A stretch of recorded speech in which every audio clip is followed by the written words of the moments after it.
it's necessary for you to be sworn. Will you take an oath on the Bible or an affirmation? Whichever, I don't. Well, it's the matter for you. Yeah, the Bible. Fine. Sorry? Yeah, that's fine. What's fine? The Bible. The Bible. Would you take the Bible in your hand, please? And repeat after me. I swear by Almighty God I swear by Almighty God that the evidence I shall give in this royal commission that the evidence I shall give in this royal commission shall be the truth, shall be the truth, the whole truth, and nothing but the truth. nothing but the truth. Yes, thank you. Take a seat, please. Yes, Mr. Stewart. Bello, will you state your full name? Joseph Bello. Do you have before you a copy of your statement dated 10 July 2015? Yes, I do. Are there any amendments or corrections you wish to make to the statement? Not that I know of. It's as long as it says I've submitted it, that's fine. Yeah. Bello, I wonder if you could come closer to the microphone, but also could you speak a bit louder, because that microphone is the resource for a lot of people who aren't actually in this room who may wish to listen to you. Right? Certainly. Maybe yes. just lift it up, twist it up a bit too. That might help. Yes, Mr. Stewart. Do you confirm that your statement is true and correct, Mr. Bello?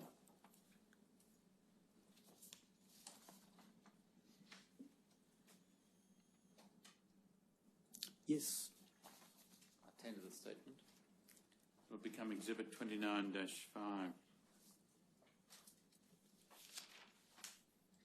Mr. Bello, you were baptized as a Jehovah's Witness in 1973, is that right? Yes. And you were appointed as an elder in 1991? Yes. And since then you have served in that capacity in the Kingsley congregation? Yes. And how big is that congregation? About 90 publishers or so at the moment.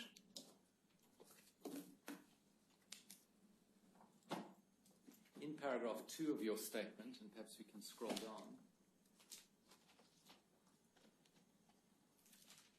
you deal with the subject of reporting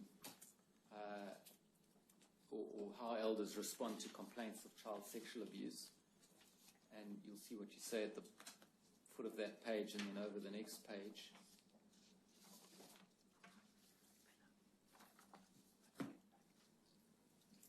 And you say there that you report immediately to the branch office, which then advises of any requirements of mandatory disclosure to relevant authorities. Is that right? Yes. And if you are not advised by the branch office to report to a secular authority, such as the police, then I take it you don't do so. I wouldn't unless somebody brought to my attention that there was some legal requirement. Yeah. So if there's a legal requirement to report and that is brought to your attention, you'll report. If there's a legal requirement, we always try to do what the law says, definitely.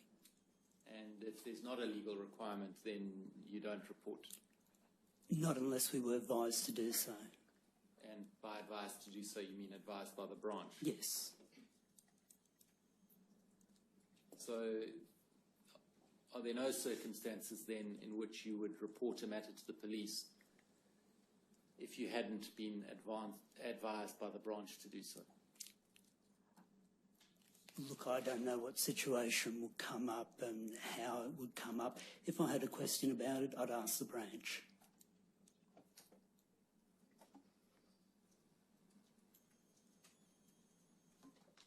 Now, if we look at 2.2,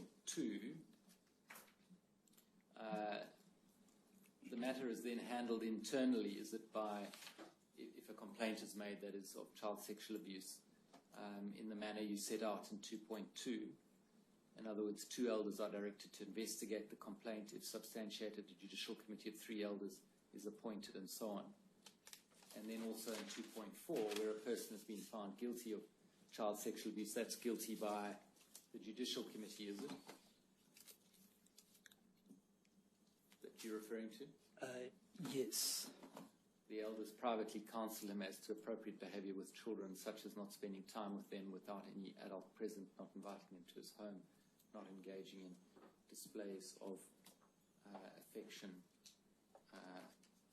and so on. Now, could we go to 4.1?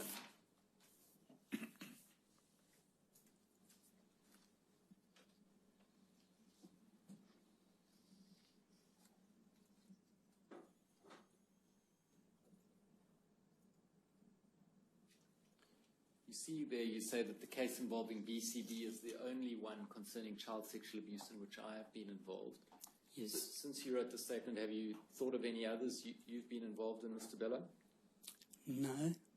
Our records suggest that there are 2 others that you were involved in. You're going to be shown their names. The idea is that you don't read the names out, and nor will I. It's to be an aid to your memory. When you see those names, does that help you remember 2 other cases? One name here I recall as something that happened before the Kingsley congregation was formed, or I was part of it. I don't even know the person. The other case was a situation of someone who hadn't been attending for a long, long time, and it was handled by the police, and I had no involvement. So, dealing with the first case, which I understand you to say was before the Kingsley congregation was formed, but was that a case of child sexual abuse? From what I've been told, yes, I don't know anything much about it. Yeah. So, and you didn't have any involvement in it at all, you say? None at all. Right, and the second case was someone who had been in the congregation but had been away from the congregation for some time, is that right? Yes, that's right. And events happened, and I heard about them after they'd been dealt with by the police and everything. So I wasn't involved at all. Events happened outside of the congregation.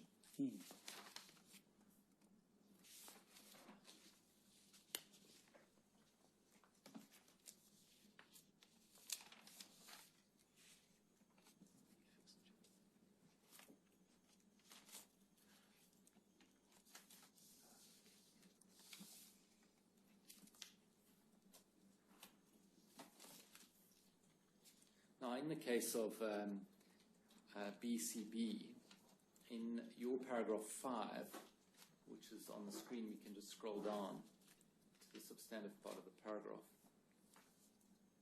Further down. Next page. 5.1. You say sometime in 2012, but you can't remember the exact date, BCB asked the elders to visit her to discuss an issue, and you say you and David Wood visited her and her husband at her home, and then you carry on in that paragraph to set out your involvement. Now, you then reported that involvement to the branch office, is that right? I didn't do it personally. Brother David Wood and another elder phoned the branch. Right, and what was reported to you as to what the response was from the branch?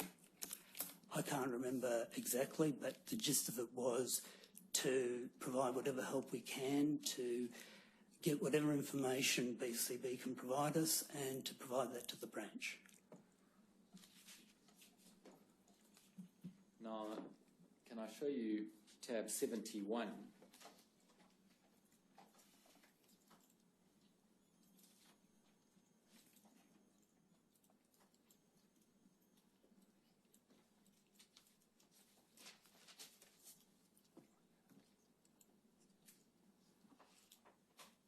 Now, do you recognize this letter, Mr. Bello? It's Yes, I do. 18 December 2012, and it's from you to the service desk. Mm-hmm. Can you explain the circumstances in which this letter came about? Were you writing to the service desk about BCB's case in 2012? When we went to see BCB, she provided us with details of what had happened. And then after contacting the branch, we asked BCB if she would be happy to put that into some written form that we could send to the branch. And after a couple of weeks, she provided that to us, and we wrote a covering letter, this covering letter, and sent that along with what was provided to us to the branch.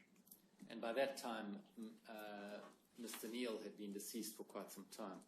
I really don't know when he died. I don't know. I believe he had died already, but I don't know. At the time that you wrote the letter, did you know that he had died? I really can't remember if BCB was able to tell us what had happened or not. Could be, but I can't remember.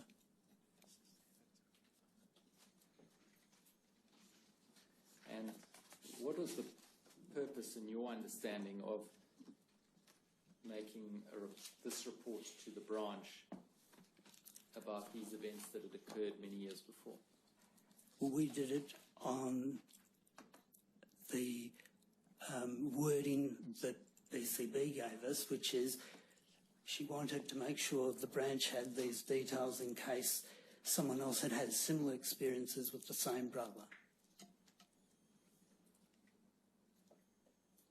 Did you have any expectation as to what the branch might do with this information? No, I didn't know. I presumed that they would have other details from when it was handled and that would help them to work things out. So they may be able to match the information with some other information they already have. Mm. And then if we look at the next tab, 72, 2 years later, December 2014, you had cause to write again to the branch. Do you recognize this letter? Perhaps we can scroll down for you.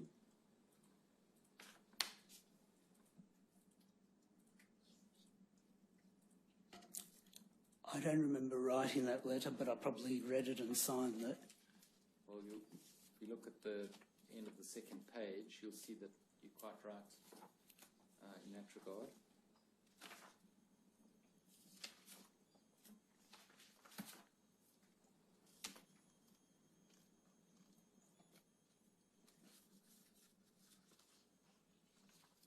So who wrote this letter, do you remember?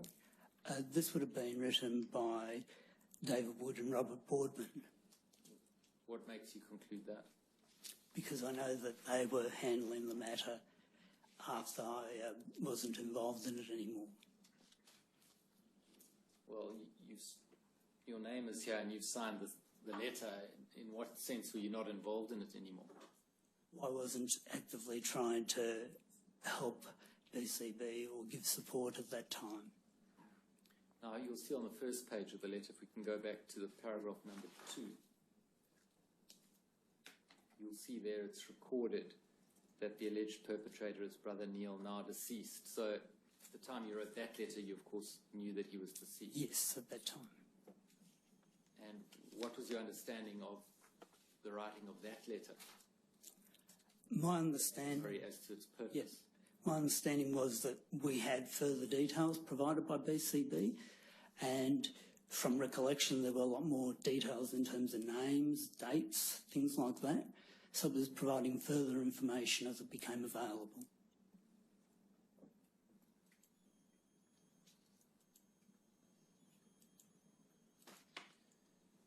If we go over the page to paragraph 6,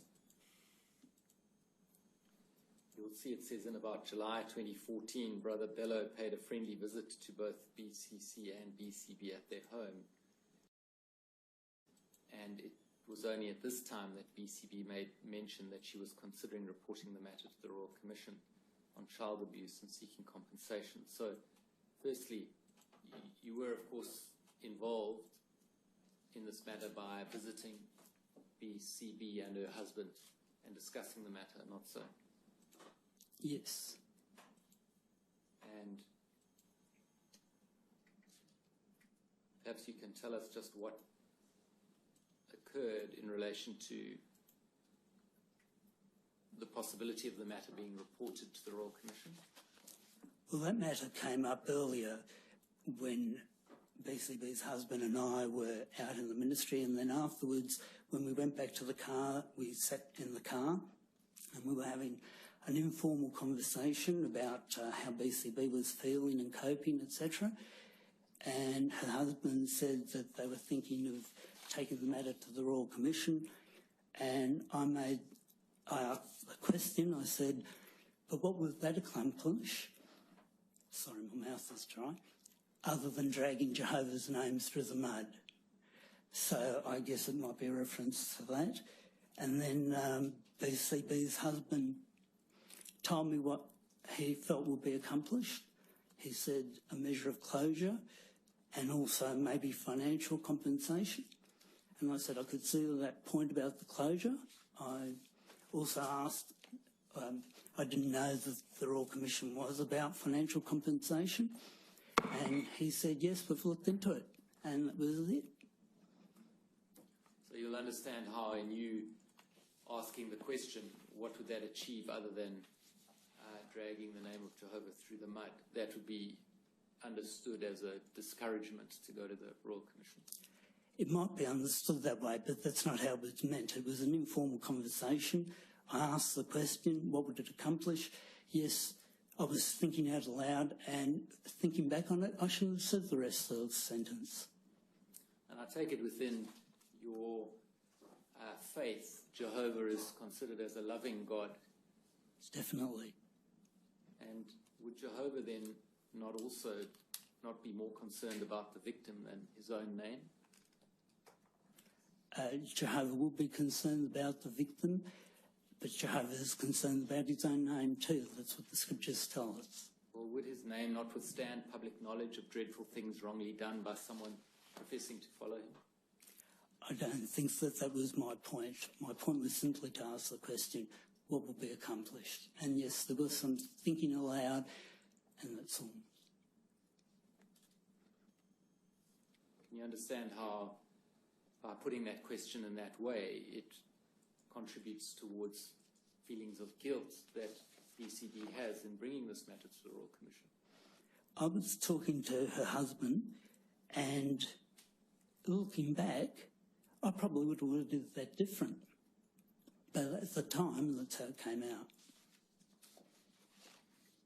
Can we look at your statement at 5.13, paragraph 5.13?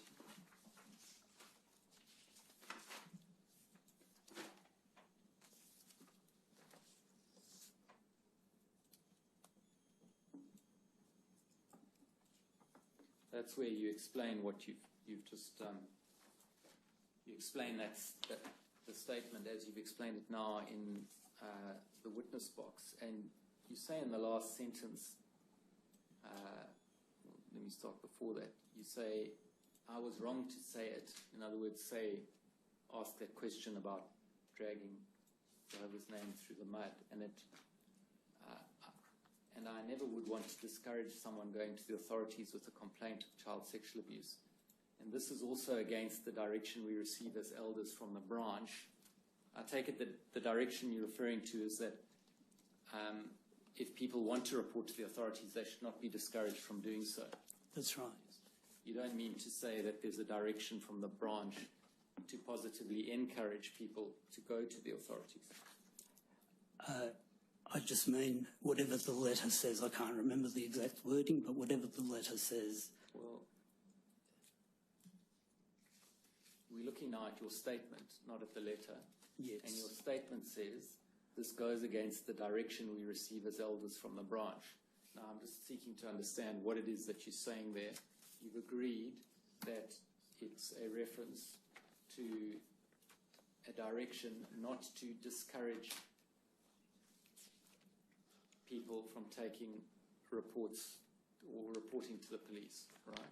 That is the direction. And I'm seeking to understand you're not saying there's any direction to positively encourage people to go to the authorities. I don't believe the letter says that, so I'm not saying that. I'm saying whatever the letter says. We're not talking about a letter, we're talking about your evidence. There's no direction to your knowledge to positively encourage people complaining of sexual abuse to go to the authorities. Is that right? The direction is to encourage them to do whatever they feel is best, whether that be to report it or not report it, apart from whatever legal requirements there are, which of course we would follow. Do you know of any case where a victim of a crime has been encouraged to take a matter to the police? No, but then I don't know the opposite either.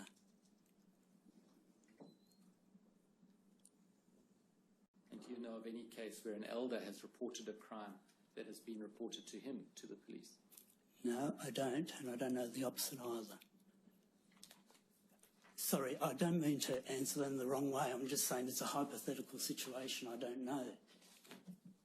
Those are my questions, John.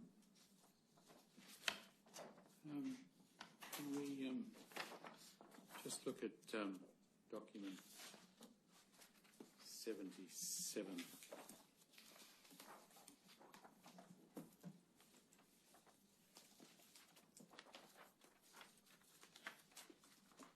Are you familiar with this document?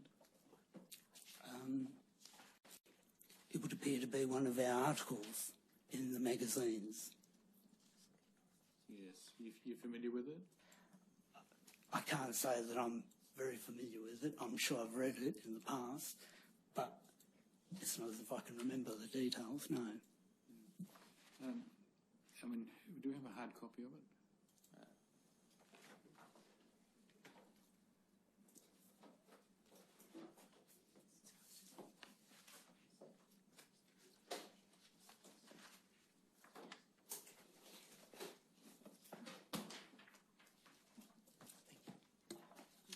You're welcome to look at it, but it seems to be a discussion of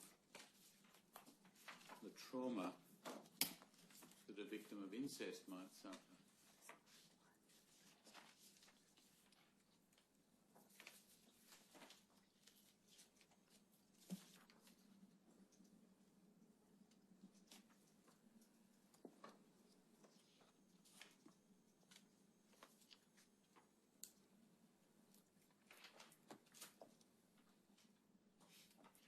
See that?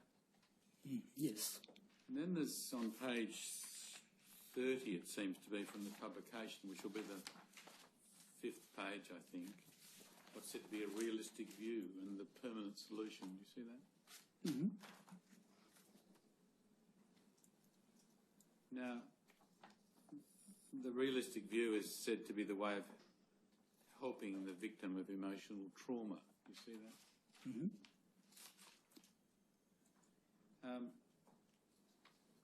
And it talks about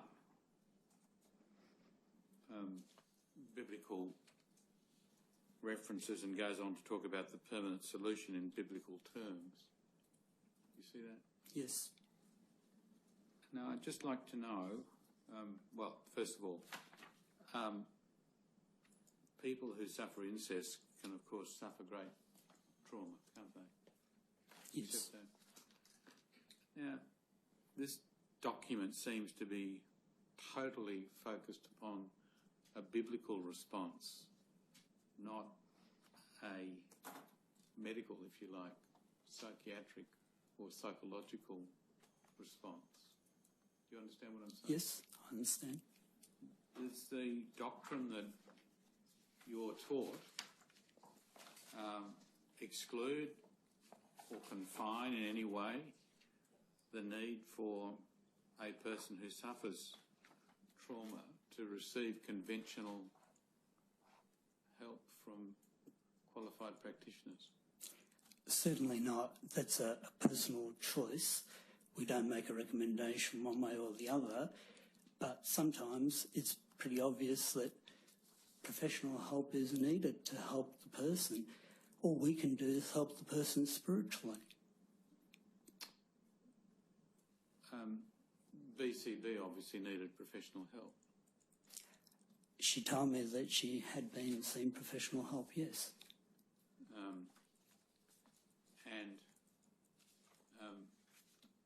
Of course, professional help costs money. You've got to pay them. Does your church accept any obligation to assist those who might have suffered at the hands of an elder in obtaining professional help? I wouldn't know the answer to that. Not that I've ever been involved in.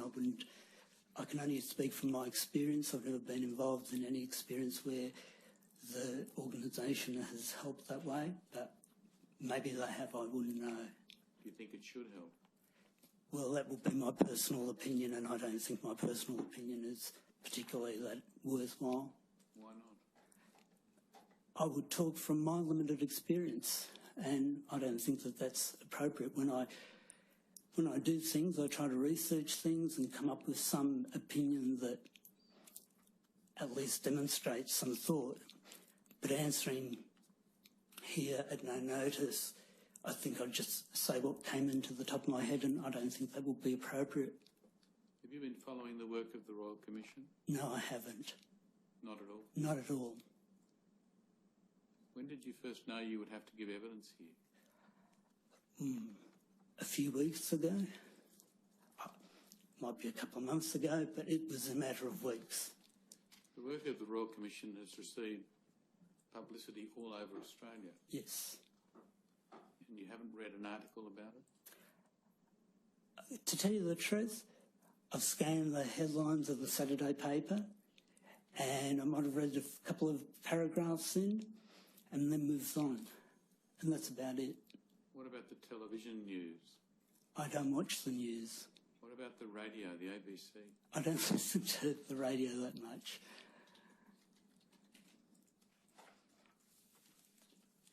Yes. Does anyone else have any questions? No, Your Honour. No, Your Honour. No one? No, thank you. Very well, Mr. Bellows. That ends your evidence. You're excused. Thank you.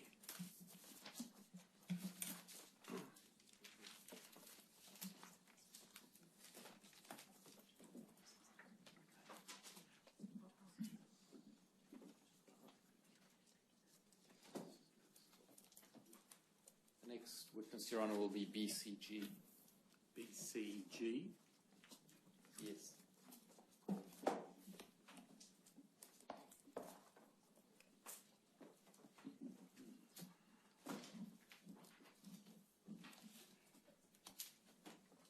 BCG, it's necessary for you to be sworn. Will you take an oath on the Bible or an affirmation? An affirmation. Affirmation. Would you repeat after me then? I do solemnly, sincerely and truly I solemnly, sincerely and truly declare and affirm declare and affirm that the evidence I shall give in this Royal Commission that the evidence I shall give in this Royal Commission shall be the truth, shall be the truth, the whole truth, the whole truth, and nothing but the truth. and nothing but the truth. Thank you. Take a seat, please. Yes, Mr. Stewart. Thank you, Your Honour. The BCG's names and address are known to the Royal Commission, and BCG is supported by her partner. Do you have a copy before you of your statement dated 10 July 2015? Yes. I understand that there is a correction you wish to make in that statement. It's on page 5 at paragraph 20. Yes.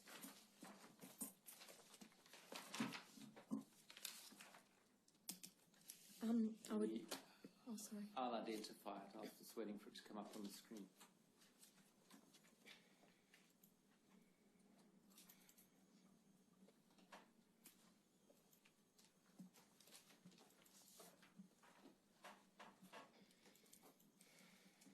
Page 5, paragraph 20.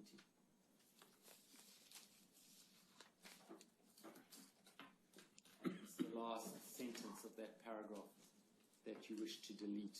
Is that correct? Yes, that's correct. Are there any other corrections you wish to make? Actually, with that last sentence, could I delete it up to the comma? So just the words, I was allowed to see a worldly doctor about my depression, and then also the word butter. I take it. Yes, that's correct. And so it would remain, I was forbidden from speaking about the church as it would bring reproach on Jehovah's name. That's to remain, is that right? Yes, that's true, yes. Thank you. Right, subject to that correction, do you otherwise confirm your statement as being true and correct? Yes, I do. I tender the statement. Exhibit 29(6).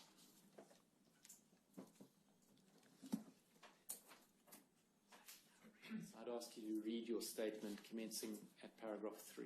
Can I just understand the change you've made to paragraph 20? By taking those words out, it doesn't. This last sentence doesn't quite make sense. Your Honour, it's just that it may appear that I saw a doctor about my depression whilst being a teenager, and I didn't. It just may read that way, that's all. But, right. Yes, all right. It just could have that kind of effect, and I didn't want to imply that. Yeah, all right. So your evidence is you were allowed to see a doctor, but that was only much later. I was allowed to see a doctor, but it implies that I saw a doctor during my teenage years, and I didn't. But you would have been allowed to see a doctor if you had wanted to? I didn't actually. Well, you don't know? Don't know. Never did it. Thank you. I was born BCG in Brisbane, Queensland, redacted, 1971. My full name is now BCG, a name my children chose for me. I had previously been known as BCG and BCG. Having taken the surnames of my partners at the time, I am 43 years old and have 4 children, the oldest of whom is 23 years old. I'm currently in my final year of a law degree, and I also work in the hairdressing and beauty industry. I was formally baptised as a Jehovah's Witness when I was about 16. My father is BCH, sometimes called BCH, and my mother is BCI. Together, my mother and father had 7 children, of whom I was the second eldest. I have an older sister who is 2 years older than me, and I also have 3 younger brothers and 2 younger sisters, redacted. I don't know exactly when my parents became Jehovah's Witnesses, but I think my father joined a congregation in St. George, Queensland when I was very young. My mother joined the same Jehovah's Witness congregation a short time after my father. My father initially worked as a redacted and later worked as an redacted. My mother stayed at home to look after the children. When I was about 10 years old, my family moved to redacted north of Mareeba in Queensland.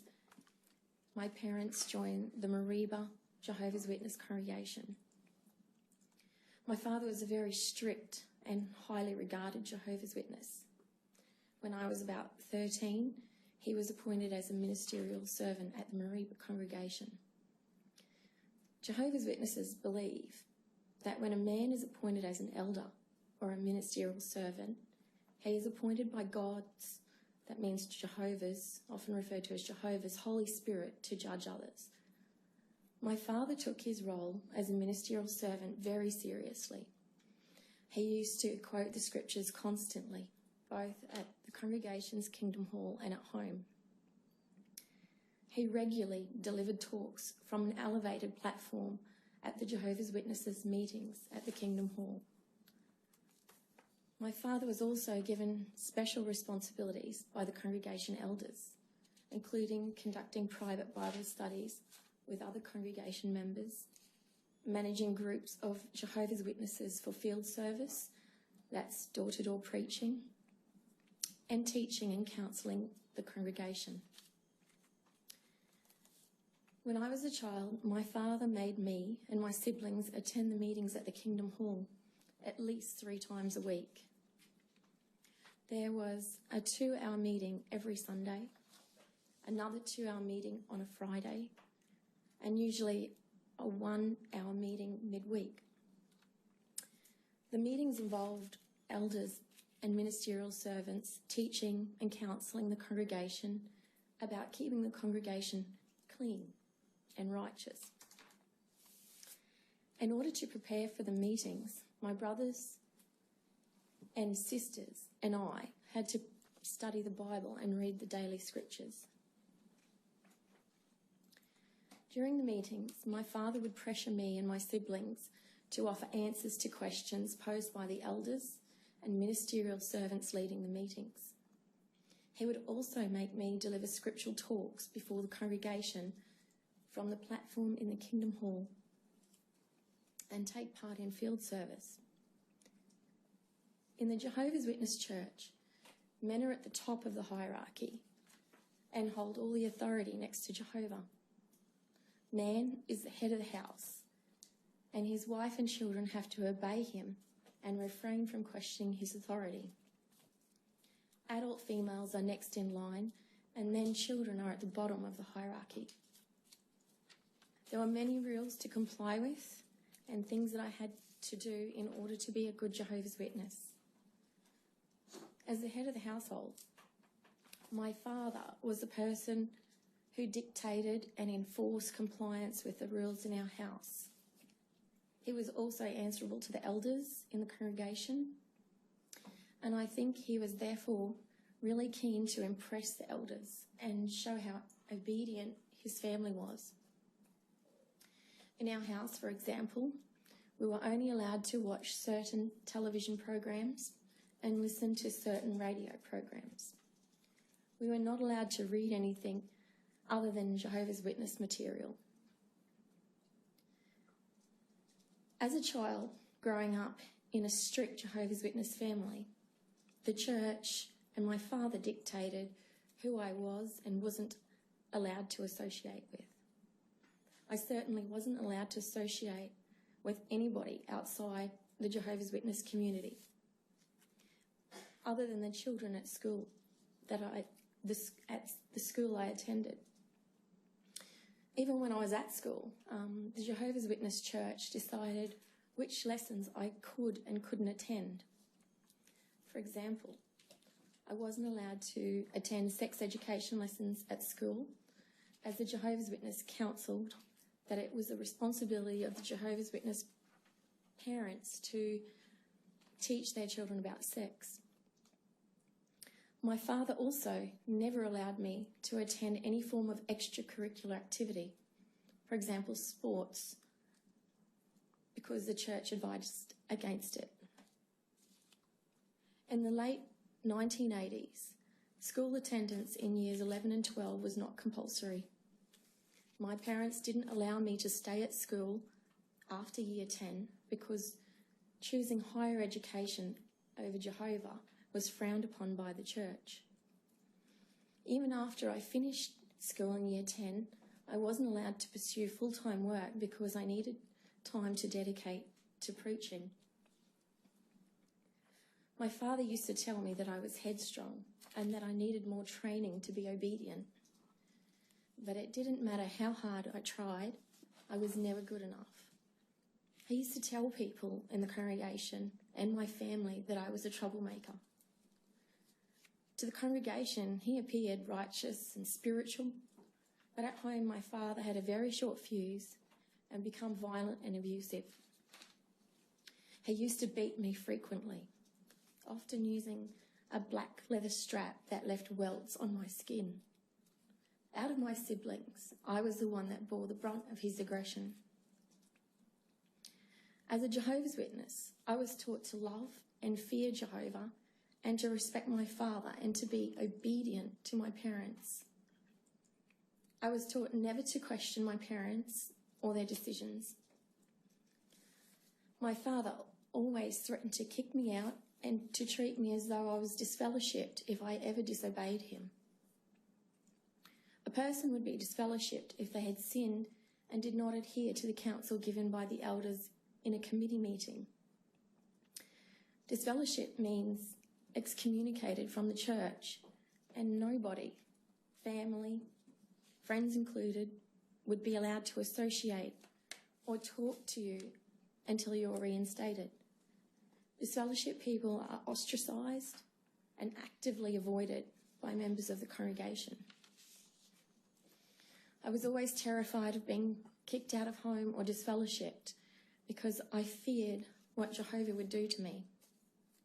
I was taught from a young age that people outside the church, which are referred to by the Jehovah's Witnesses as worldly people, were bad and not to be trusted, as they served Satan.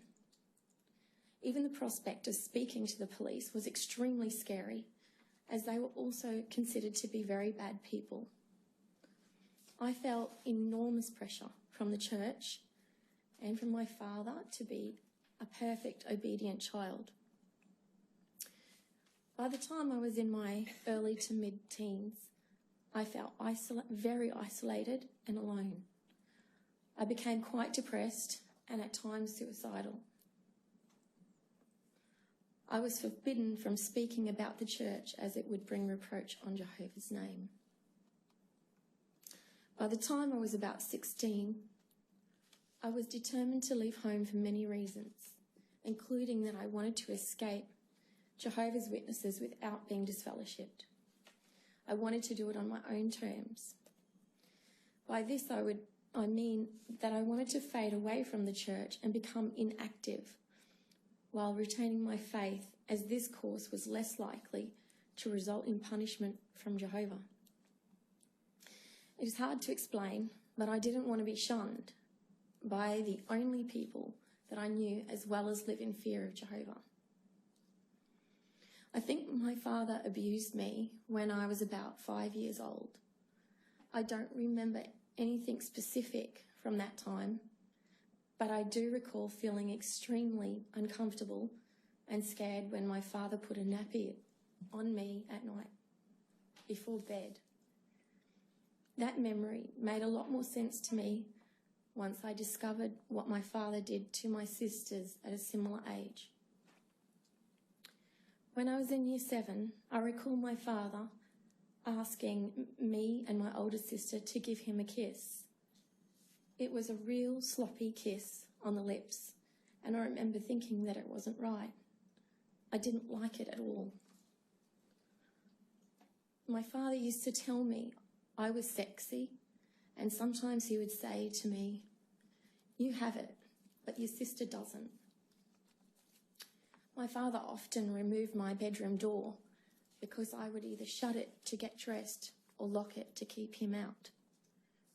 I don't remember any other clear instances of feeling so uncomfortable until I was 17. I suspect that I may have blocked a few things out. In October of 1988, my mother took my siblings to Brisbane to see Expo 88. They were away for about 2 weeks. I had just turned 17 years old, and I wanted to save money to buy a car, so I stayed at home with my father. Although my father beat me a lot, he could also treat me like a normal person. I wanted him to be proud of me, to accept me, and to recognise that I wasn't bad or evil. I thought it would be a good idea to stay at home with him and cook for him whilst my mother was away. I didn't think anything of staying at home alone with him because he was my father. While my mother and siblings were away at Expo, my father sexually assaulted me on a number of occasions. The first time that he tried to have sex with me, he came naked into my bed at night whilst I was sleeping and touched me all over my body. When I protested, I remember him saying to me, "Shh, it's okay, I'm your father. Be obedient to your father." I couldn't believe what was happening. After the first time, I tried to lock my bedroom door, but this made him so angry. While my mother was away, my father touched me and tried to have sex with me on at least 4 or 5 different occasions. I resisted as much as I could each time, but he was a violent man and prone to snap.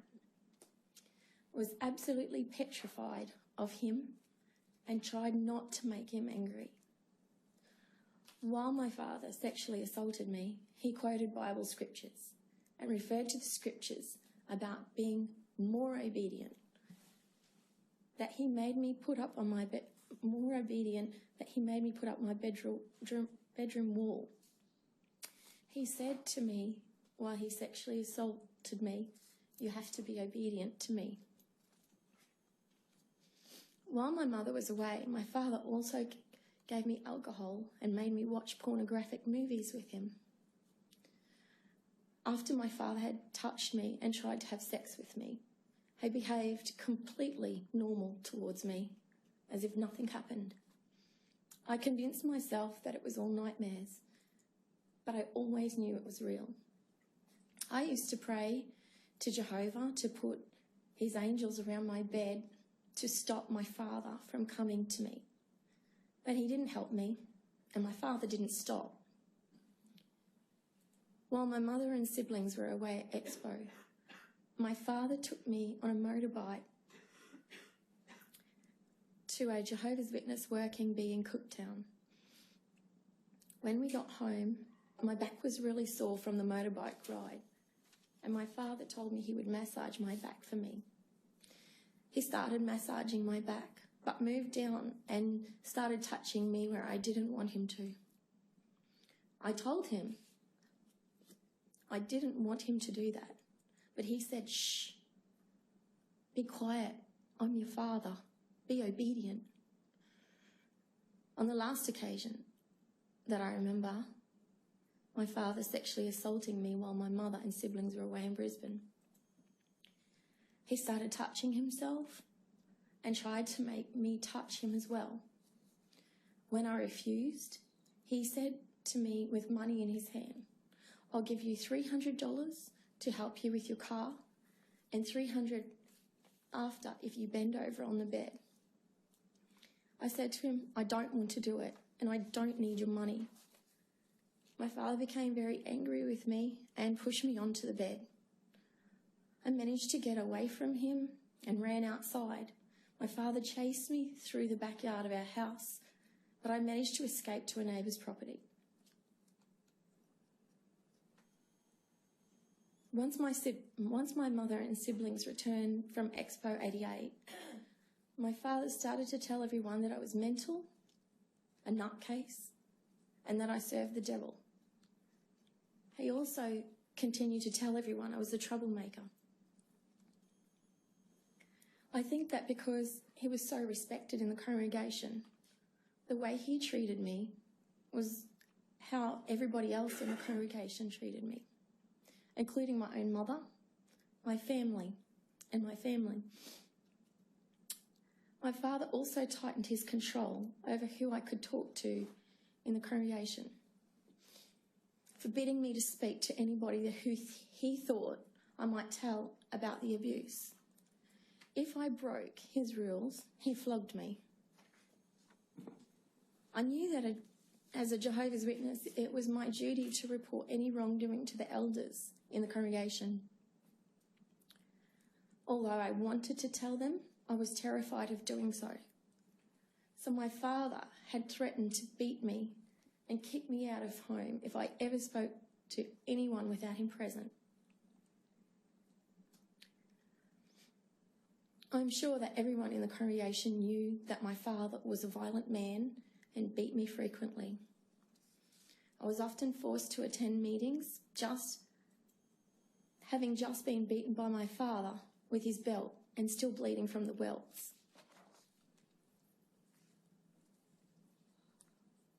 On one occasion, after my mother returned from Expo 88, I remember my father wanted to get into the bathroom when I was in there. He couldn't get in because I had locked the door, which I wasn't allowed to do. He bashed so violently on the door that it finally broke. And just before the door broke, I had managed to grab a towel to cover myself, and I was standing just behind the door. The door hit me in the face. Not long after that, I went to a meeting at the Kingdom Hall with a black eye. I remember one of the elders, Zinni Ally, that's Dino Ally's brother, asked me, "What happened to your eye?" I replied to him, "My father kicked the bathroom door in my face." Zinni just laughed in response and he said, "Oh, did he?" I felt that Zinni was dismissing what I had told him as though it was a joke. After my mother returned from Expo 88, the sexual abuse stopped, but my father kept knocking me around.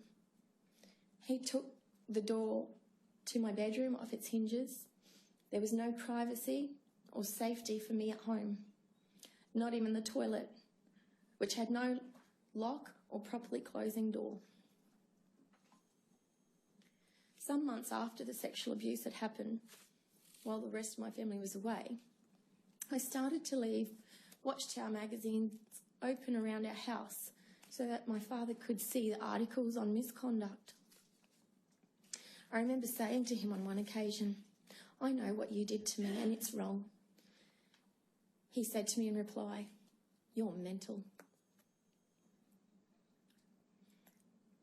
My father left home some 8 or 9 months after October 1988.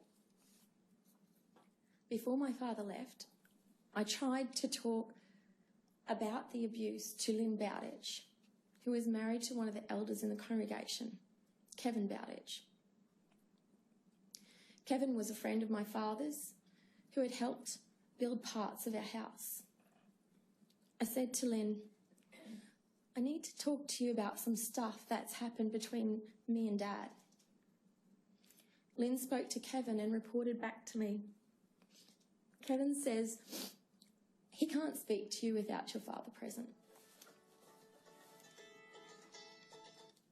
I also tried speaking to another elder called Dino Ally. Dino was also a good friend of my father's. I remember calling Dino on one occasion from the payphones near the post office in Mareeba while on my lunch break from my part-time job. I remember sobbing and saying to Dino, "I want to talk to you about things in my family that you don't know about, what my father is doing." Dino said to me, "No, you have to talk to your father first, or he must be present." I said to him, "I can't do that." All I can remember after that is crying. I called Dino to try and talk to him about my father at least twice.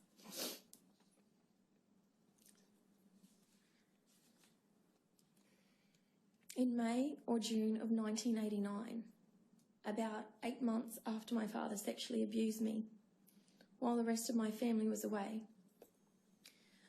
my father left my mother for another woman and had moved out of the family home. Once my father left, I found the courage to tell my friend, who later became my husband, BCJ, about the abuse. I told him that my father's been rude to me. BCJ's first response after I said this was, "Are you making this up to get back at your father for belting you all the time?" And I said to BCJ, "No, and if you don't believe me, then no one will."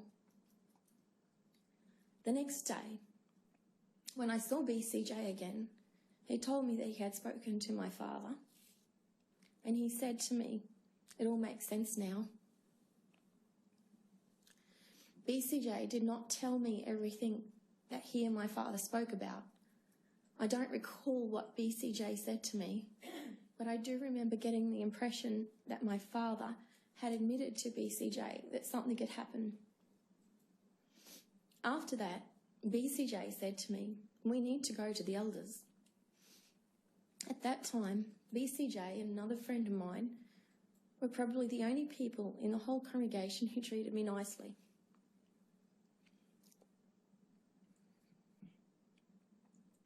Soon after, I told BCJ. He arranged a meeting between us and Dino Ally at Dino's workplace. I remember saying to Dino Ally, "My father has been rude to me." He seemed incensed and said to me, "You do know that this is a very serious allegation you're making?" And I said to Dino, "I know, and that's why I'm saying it." I assume that Dino then spoke to Kevin and to another elder called Rhonda Roy, because within the next couple of days they wanted me to attend what I understood to be a committee meeting.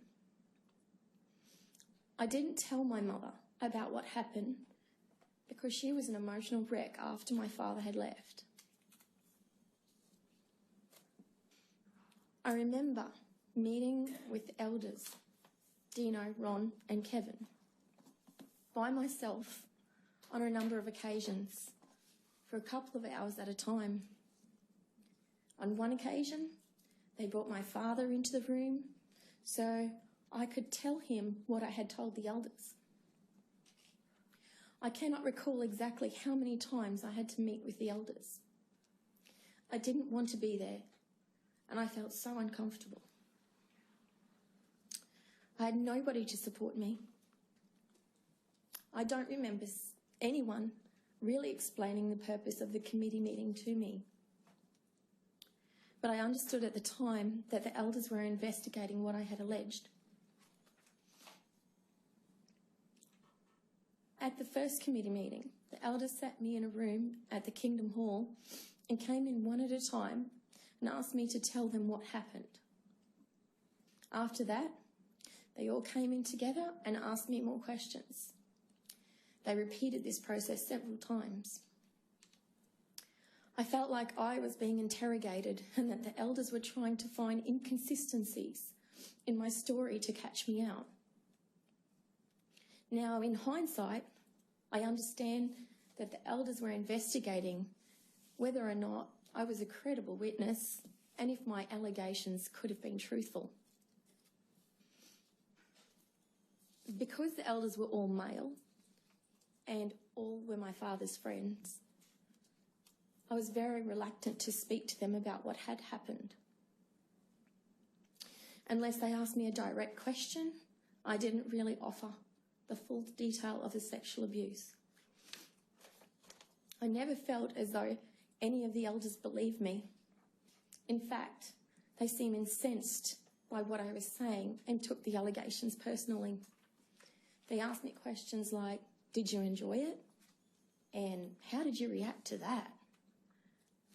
At times, it felt as though they were getting off on what I was telling them. The elders told me that I had to tell my mother about my abuse. When I told her that my father had abused me, she asked, "Really? What did he do?" I didn't want to tell my mother any detail, so I said to her, "He has been rude to me."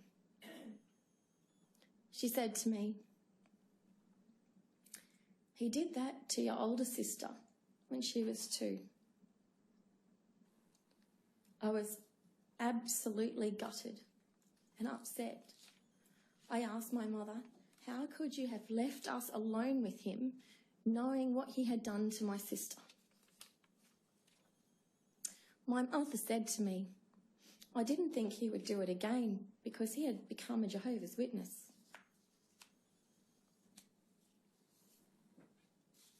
After my mother had told me what my father had done to my older sister, it occurred to me that I should check with my 2 younger sisters if he had done anything to them. Together, my mother and I spoke to my younger sisters. They were about 5 and 7 or 8 at the time, and both of them said to me, "Yes, Dad has been rude." I remember my younger sister saying the words to the effect of, "He put his penis between my legs when we were laying down in the lounge room watching TV." I remember my other younger sister saying words to the effect, "He made me have a shower with him and he touched me and massaged my pee in the shower." My mother came with me to tell the elders about my younger sisters. I remember that Rhonda Roy said to us, "We don't want to talk to your sisters because they're too young to know what they're talking about." This response made me so upset because, irrespective of their ages, my sisters were also victims too, and the abuse should have been considered by the elders. At some point after I told the elders about my younger sisters, the elders told me that I had to meet with my father and put the allegations of sexual abuse to him. They sat me down at the opposite end of a table to which I was sitting. I was extremely terrified, but I was trying to be strong and brave. I kept thinking of my little sisters. I remember my hands shaking and my knees knocking together with fear.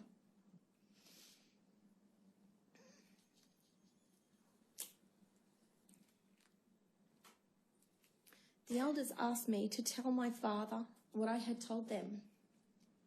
My father became very angry, and I remember him saying, "I'll flog you, I'll hit you, just wait till you get out of this room." The elders didn't stop him from saying all of those things. I remember that later in the meeting, my father said to me, "You seduced me." I responded by saying to him, "You're my father. You're big and fat. Why would I want to seduce you?" Then I confronted my father about my sisters. I said, "You touched my little sisters. I suppose you are going to say that a 4-year-old and a 6-year-old seduced you as well? How could you do that? You always taught us not to lie, and here you are sitting here lying. You're a hypocrite." My father got very angry and said to me, "I'll kill you." He stood up and started to move towards me, but the elders stopped him. I felt very intimidated and anxious about the threats that he had made, and I didn't feel at all protected by the elders. The elders decided to disfellowship my father, but I remember that Ron Geroy came to visit me at home, and he said to me, "We want to make it very clear that we are not disfellowshipping him for what he did to you, but for other loose conduct." I asked in reply, "Why?" Ron said to me, "Well, we need to have 2 or more witnesses to the same event." And I said in reply, "But what about my sisters?" Though Ron said to me, "It has to be the same event." I was mortified and devastated. It felt so wrong that my father's abuse affected me so much and yet didn't even qualify as something wrong in the eyes of Jehovah's Witnesses, who profess to be acting with the authority of Jehovah and the Holy Spirit, which is considered to be above Australian law. I felt betrayed by my mother because she didn't protect my sisters and me or warn us when she knew what my father was capable of. I consider her complicit in my abuse and in the abuse of my sisters. About a week after he was disfellowshipped, my father appealed the decision of the elders. In or around July 1989, I remember that an appeal committee was formed. 3 elders from other congregations in the area, Joe Morazes, Don Wilson and Jim Bennett, sat on the appeal committee. Don Wilson was the father of my best friend at the time. The elders from the first committee, Kevin, Dino and Ron, also attended the appeal committee meetings. I was called back to appear alone before the appeal committee, although no one explained to me why. This time, my father was sat in the corner of a room and was not allowed to speak to me or threaten me. The appeal committee elders asked me questions and I had to say everything all over again. This time, they were not accusing as the elders in the original committee meeting.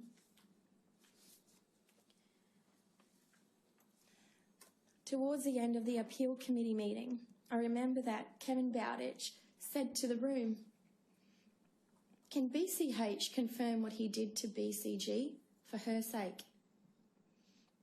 My father said the words to the effect, "Yes, I stepped out of line." At that time, I understood that in saying this, my father was admitting to have sexually abusing me.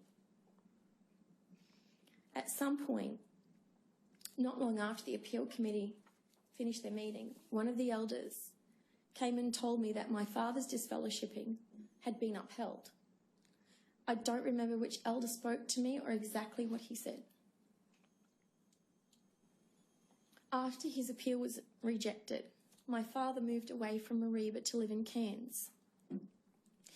Before he left, he used to stalk me and tamper with my mail by opening it and adding handwritten notes, which I tore up and never read. I remember telling Kevin Bowditch about what my father was doing, and it was very intimidating. At one point, I moved out of home to stay with another Jehovah's Witness couple to try and escape my father's stalking and intimidation, but he still managed to find me. I'm aware that my mother told a lot of people in the congregation about what my father had done to me. After he was disfellowshipped, many people said things to me. I don't believe this happened, and I think you lied. I felt worthless, helpless, and embarrassed. I continued to live in Mareeba and remained a member of Jehovah's Witnesses, Mareeba congregation. In November 1989, I married BCJ, and not long after I married BCJ, I still felt worthless and alone, and I tried to commit suicide by taking an overdose. I had to report my suicide attempt to the elders, as it was a sin against Jehovah. I remember that I spoke to Ron DeRoy about it, and I was chastised because attempting suicide is viewed as a serious wrongdoing in the church. A few years later, I can't recall exactly when, Ron DeRoy came to tell me that my father was going to be reinstated. Nobody had ever asked me if my father had apologised to me. So I said to Ron, "Why are you letting him be reinstated?" And Ron replied to me, "There comes a time when we can't hold him back anymore. He's doing all the right things." I asked Ron, "What right things?" Ron replied, "He's attending meetings." And I said to Ron, "How can you say that? He was attending all of the meetings and giving talks from the platform while he was touching all of his 4 daughters. He's been tampering with my mail, he's been stalking me, and he's not sorry." Ron said to me, "We can't judge that." After Ron DeRoy told me about my father's reinstatement, I said to Ron, "Well, I want to take it to the police because the congregation is not safe and children are at risk." Ron replied to me, "He is now a brother again," and he quoted the scripture that says that we don't take our brothers to court. Ron said to me, "So if you take it to the police, you will bring reproach on Jehovah's name, and you can be disfellowshipped for doing that." I was very upset and disappointed. It seemed that there was to be no justice or acknowledgement for what my father had done to my sisters and me. I felt like we didn't matter, and that the abuse was not considered bad enough in the eyes of Jehovah. Once again, I felt helpless because I feared Jehovah and I feared being disfellowshipped. My life would be worse than it already was. In or around November 1992, my father returned to Mareeba to be reinstated. I remember that when it was announced to the congregation, all of the brothers crowded around my father, shaking his hand and patting him on the back. And despite many people in the congregation knowing what he had done to me and my sisters, I heard members of the congregation say, "Welcome back, BCH, and congratulations, BCH, it's good to see you." I was petrified, to be so close to my father, but I stood my ground and refused to acknowledge him. On the 19th of December 1995, I wrote a letter to the WatchTower Bible and Tract Society about the reinstatement of my father. In my letter, I described what he had done and the way in which the elders had responded to my allegations. The letter is at QLD.008.001.1410. In response, I received a letter from the WatchTower Bible and Tract Society, dated 26th of February 1996, which said that the WatchTower would look into the points of concern that I raised in my letter. The letter also counselled faith in Jehovah. That letter is at QLD.068.001.1409.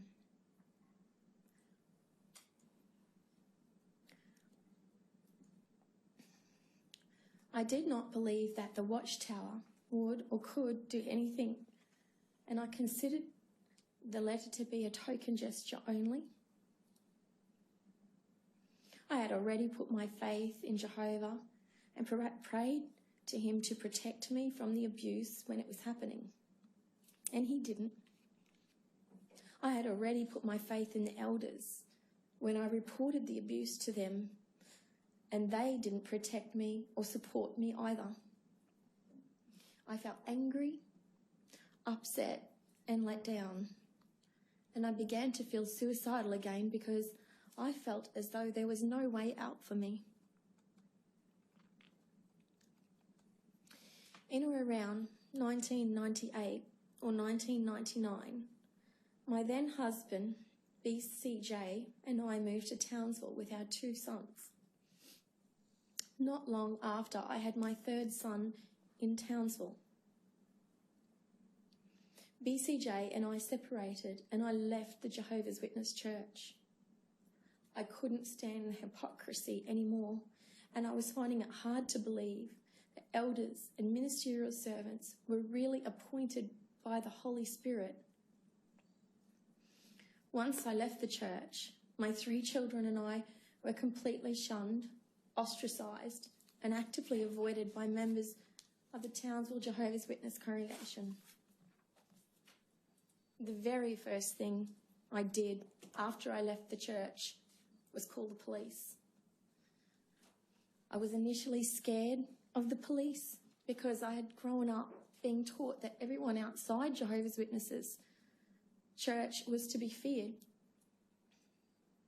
But the officer in charge of my case, Natalie Bennett, had an awesome manner, and she was very supportive. Throughout the court cases, my only support was from the police and a support person assigned by the court.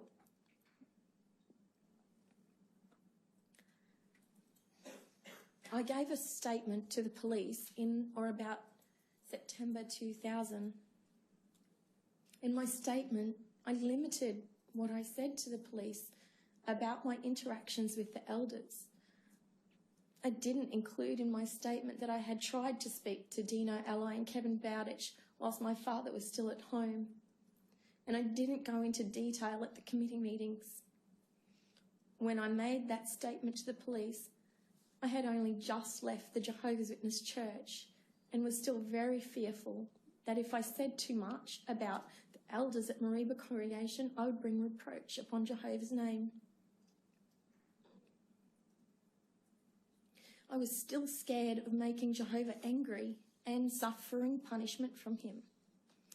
I didn't immediately give my letter to the WatchTower of December 1995 to the police for the same reason.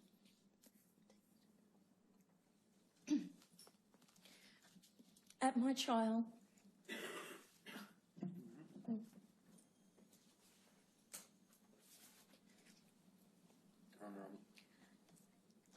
got a little way to go. I'm not sure what point you're Would on. you like to break now, or do you want to keep going? could I have a little break? Well, we can have the luncheon break now if you'd like, and come back at 2 o'clock. Is that That's fine. that's suitable? Yes, thank you. Okay, well, we'll take the agenda.